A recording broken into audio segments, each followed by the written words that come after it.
Assalamualaikum warahmatullahi wabarakatuh. Alhamdulillah, kali ini aku masih bisa share ke teman-teman semua. Teman-teman gimana nih kabarnya? Mudah-mudahan selalu diberikan kesehatan dan kebahagiaan setiap harinya ya.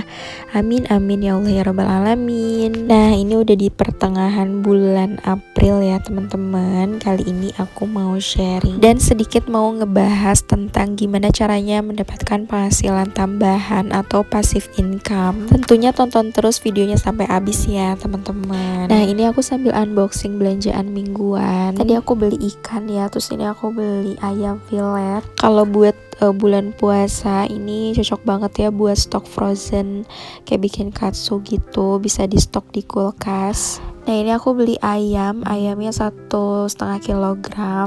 Ayam juga ini buat stok gitu, kalau bikin ayam goreng ini aku stok juga biasanya, kayak ayam ungkep gitu gening. Nah, sebelumnya aku mau minta maaf dulu, maaf ya teman-teman kalau suaranya aku agak kecil. Soalnya ini aku dubbingnya subuh ya, habis sahur, anak-anak masih pada tidur juga. Soalnya kalau anak-anak udah bangun tuh suka rame banget gitu, jadi aku nggak bisa dubbing. Jadi aku manfaatin dulu waktu-waktu yang kayak gini gitu, anak-anak masih pada tidur, aku baru dubbing. Nah, gimana nih teman-teman budget pertengahan bulan? Yang pastinya lagi pada nunggu hilal THR kan ya. Buat yang gak dapet THR, jangan berkecil hati juga ya teman-teman.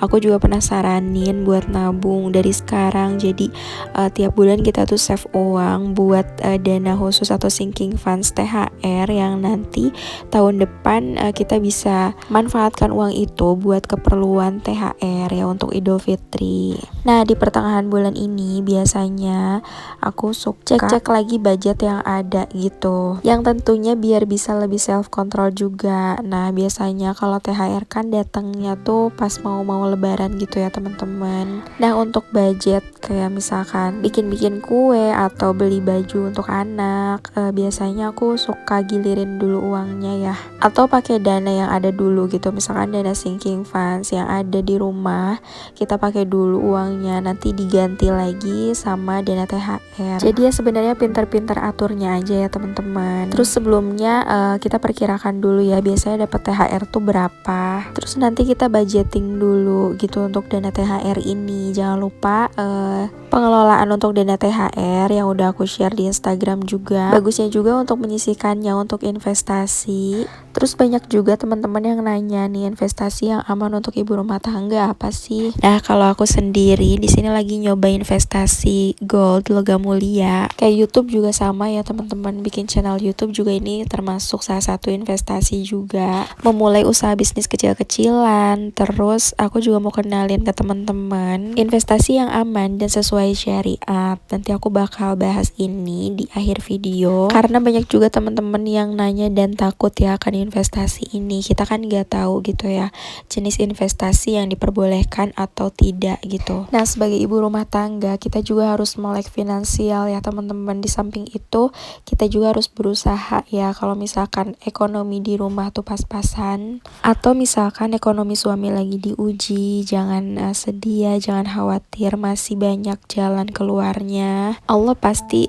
udah ngasih rizki kita ya, udah jamin rizki kita, asalkan kitanya mau berusaha, mau berpositif thinking sama Allah. Karena aku juga sama ya teman-teman, waktu dulu pas aku berhenti kerja, padahal suami aku belum ada jaminan untuk jadi karyawan tetap ya, tapi aku memberanikan diri buat resign, gak takut akan kekurangan rizki ya teman-teman, karena aku yakin dalam hati Allah itu pasti udah jamin semuanya gitu. Toh anjuran untuk perempuan bekerja di rumah, dalam artian tugas utama seorang istri adalah diam di rumah mengurus anak-anak dan suami ya teman-teman, itu udah jelas banget gitu perintah dari Allah Subhanahu wa taala. Jadi ngapain kita harus takut akan rizki kita? Toh di rumah juga kita masih bisa berpenghasilan ya teman-teman. Nah, ini aku nggak kerasa ya sambil ngobrol sambil food prep. Alhamdulillah untuk belanja kali ini di 200.000 lebih sedikit, karena aku beli bumbu-bumbu juga yang udah habis.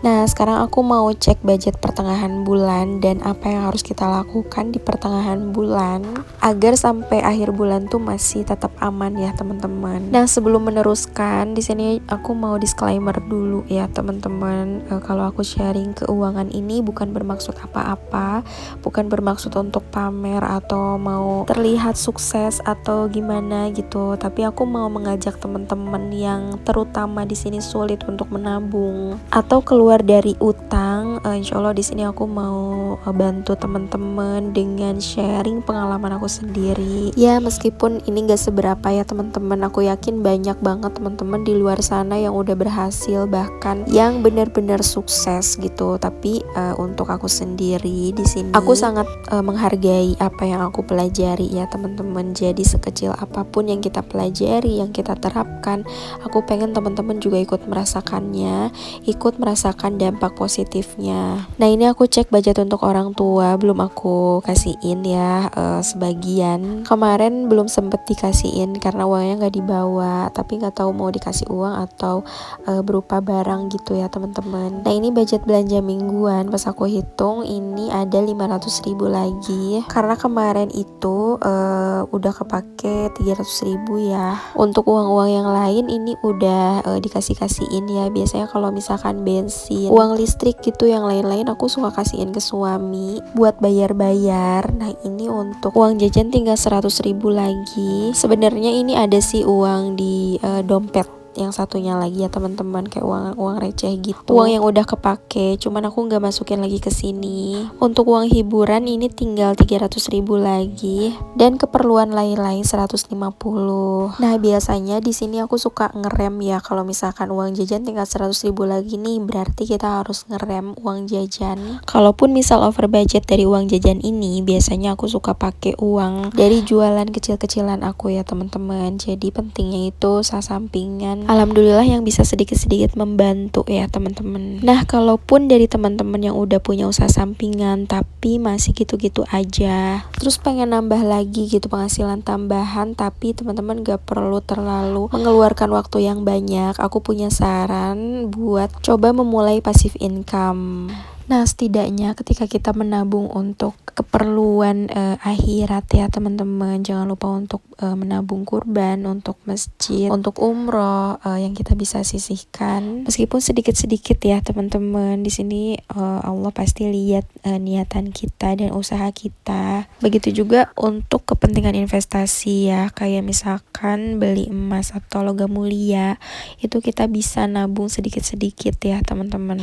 Baik itu menabung emas mini, emas yang kecil-kecil. Menurut aku itu solusi ya buat yang sulit banget nyimpen uang. Tapi kalau punya emas tuh nyimpennya harus di tempat yang usahakan safety ya teman-teman.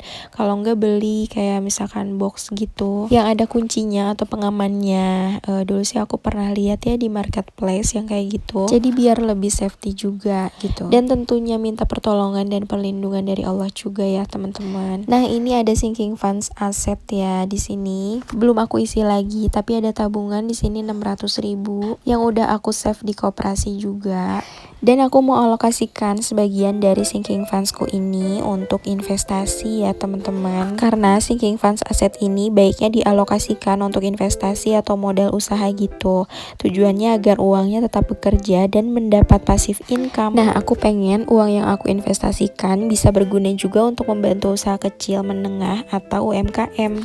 Jadi selain aku bisa membantu, aku juga bisa dapat imbal hasilnya. Nah, seperti saat ini aku mau investasikan uangku ke Alami Syariah. Apa itu Alami Syariah? Nah, buat teman-teman yang baru tahu, aku bakal jelasin mengenai investasi peer-to-peer syariah yang tentunya sesuai dengan syariat. Jadi, Alami Syariah merupakan platform P2P atau peer-to-peer lending syariah, yaitu pihak yang mempertemukan pendana yang ingin mengembalikan dananya dengan para UMKM yang memerlukan bantuan pendanaan. Nah, Alami P2P telah berizin serta diawasi oleh OJK Syarikat dan DSN MUI atau Dewan Syariat Nasional Majelis Ulama Indonesia. Dengan Alami, kamu bisa mengembangkan danamu secara mudah dan syariah hingga setara 16% per tahun. Nah, imbal hasil yang ditawarkan ini lebih tinggi jika dibandingkan dengan beberapa instrumen lain loh teman-teman. Dengan investasi atau mendanai di Alami, teman-teman kayak ngebantu UMKM untuk terus berkembang. Wah, menarik ya. Selain investasi dunia, kita juga insya Allah dapat pahala untuk invest akhirat juga teman-teman. Nah, di sini aku mau kasih tahu ke teman-teman gimana caranya ya. Pertama, buat teman-teman yang belum punya aplikasinya, teman-teman download dulu aplikasi Alami Syariah. Nah, setelah di-download, langsung aja buka aplikasinya. Nah, buat teman-teman yang belum punya akunnya, kita registrasi dulu. Nah, di sini juga ada simulasi pendanaan gitu ya, teman-teman. Jadi, untuk ngecek gitu, berapa imbal hasil yang bakal teman-teman dapatkan gitu. Nah, di sini muncul ya, kalau misalkan 200.000 itu imbal hasilnya 2.000 ya, teman-teman. Nah, lanjut registrasi seperti biasa, terus ada muncul kode gitu. Aku nggak isi kodenya. Nah, next di sini privasi dan ketentuan pengguna, teman-teman baca dulu semuanya. Kalau teman-teman cocok dan setuju, teman-teman tinggal centang atau checklist keduanya. Lalu kalau udah, tinggal klik daftar. Lalu setelah itu teman-teman tinggal nunggu email yang untuk konfirmasi atau persetujuan. Nah, ini aku udah dapet email dari Alami, terus langsung klik aja atau konfirmasi, dan alhamdulillah akunnya udah beres ya teman-teman, udah selesai dibuat. Terus lanjut ke login dulu, yang tadi kita udah daftar, kita login lagi di sini. Nah, jangan lupa baca lagi syarat dan ketentuannya. Kalau teman-teman setuju, tinggal klik saya mengerti dan setuju. Dan di sini bisa juga untuk Touch ID ya teman-teman, biar keamanannya lebih safety lagi. Nah, setelah itu ini udah masuk ke tampilan berandanya. Teman-teman bisa lihat sendiri ya, ini ada short tutorial. Dan tingkat keberhasilan bayar Alami atau TKB 90 hingga kini masih di 100%. Nah, sebelum memulai mendanai, di sini aku mau melengkapi dulu profile, karena kita nggak bisa langsung mendanai ya kalau misalkan profile kita belum lengkap. Jadi di sini aku klik mulai lengkapi profil Anda. Nah, seperti biasa di sini kita diminta untuk melengkapi profil sesuai KTP, data-datanya. Lalu yang kedua itu kelengkapan dokumen KTP dan NPWP. Lalu yang ketiga, isi nomor rekening ya teman-teman. Nah, di sini ada potensi resikonya, jangan lupa dibaca dulu. Terus kalau teman-teman setuju, dicentang atau di checklist. Jangan lupa dibaca dulu sampai bawah ya teman-teman ketentuannya atau komitmen keanggotaannya. Nah, setelah setuju dan mengerti, tinggal klik saya setuju dan mengerti. Dan alhamdulillah udah selesai untuk kelengkapan profilnya. Tapi sebelum itu kita harus nunggu dulu apakah data kita dikonfirmasi atau enggak. Nah, kalau udah bisa nih, kita lanjut bisa langsung top up. Di sini aku mau coba mendanai yang transportasi darat ini ya teman-teman. Di situ kita bisa lihat sisa slot pendanaannya ya.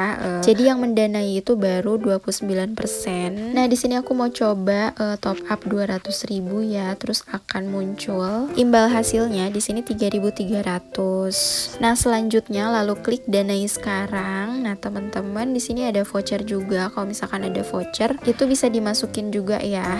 Nah, jadi untuk imbal hasilnya ini, jadi kalau teman-teman pengen hasil yang banyak, persiapkan dana yang banyak juga. Tapi teman-teman juga harus waspada sama resiko ya. Karena setiap investasi ada prinsip yang namanya high risk, high return. Semakin besar keuntungan yang akan kita dapatkan, maka semakin besar resikonya. Jadi harus sesuaikan dengan kemampuan teman-teman juga ya. Lalu setelah itu kita diminta untuk mengisi username dan password. Nah, kalau udah nanti akan dimintai kode OTP-nya. Nah, setelah berhasil nanti akan muncul surat kayak persetujuan gitu ya untuk ditandatangani juga.